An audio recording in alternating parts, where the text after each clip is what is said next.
à ces actes. Pardon, allez-y.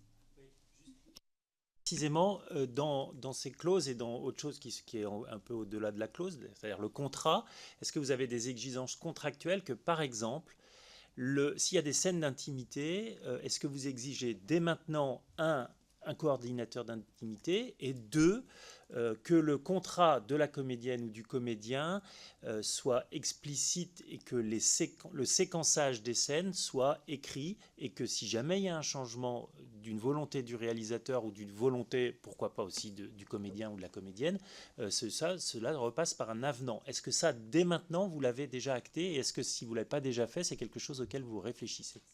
Et pardon, je complète la question en disant si vous avez connaissance du fait que ça n'a pas été respecté, c'est-à-dire que ce que vous avez signé n'a pas été respecté, est-ce que vous avez un protocole pour demander le respect des engagements qui ont été pris?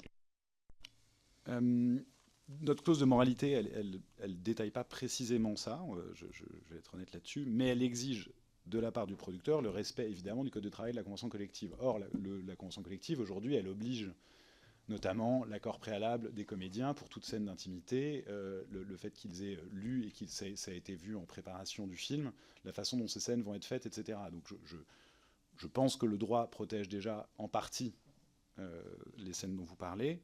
Il y a sûrement des améliorations encore à apporter, et nous, si on devait produire un film avec des scènes d'intimité, ce qui n'a pas été le cas jusqu'à présent, je pense qu'on serait extrêmement vigilant sur ces sujets-là, bien entendu, et qu'on protégerait tout ça. Mais donc oui, notre clause de moralité, elle oblige le producteur à cela, et s'il y a un manquement, on a plusieurs niveaux ensuite, nous, de retour. Faire cesser immédiatement tous ces comportements-là, c'est la première chose, on peut l'exiger. On peut exiger de la part du producteur de suspendre ensuite au générique le nom des personnes visées.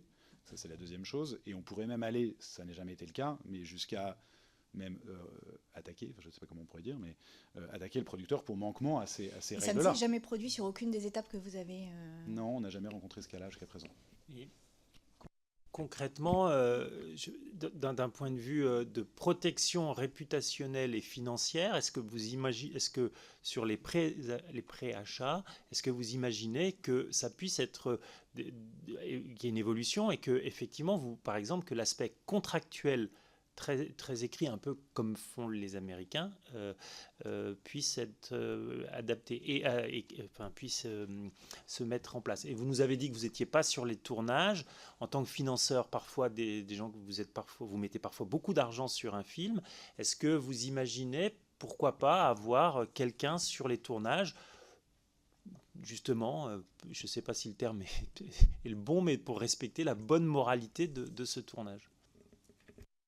Alors, aujourd'hui, il y a plein de réflexions à ce sujet. Ce qu'on sait, c'est il y a deux choses importantes. La première, c'est libérer la parole et s'assurer que le producteur prend bien en compte la parole d'une victime, un signalement, etc. Jusqu'à présent, on n'a pas été en situation de discuter avec un producteur au moment où les faits se présentent. Souvent, nous les avons appris après coup. Et les choses étaient déjà engagées. Et souvent, les producteurs avaient mis en place eux-mêmes, parfois dans l'improvisation. Ça a l'air d'être léger. C'est pas léger du tout. Ils y ont beaucoup réfléchi, mais ils ont mis en place des choses. Il faut voir qu'aujourd'hui, il n'y a pas de protocole spécifique. Et je pense que la première chose qu'on pourrait reprocher à un producteur, on n'a pas été en situation de le faire, c'est de ne pas avoir pris en compte la parole. Tout ce dispositif vise à la faire émerger.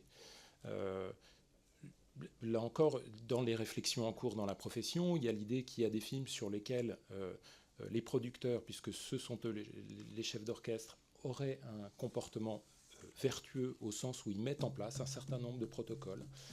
C'est la boîte à outils de ce fameux rapport dont on parle, qui essaye d'être le plus concret possible, parce qu'à sa source, il y a des productrices qui ont été confrontées à des problèmes sur lesquels personne ne pouvait les aider. En gros, il a fallu prendre en compte la parole des victimes et agir.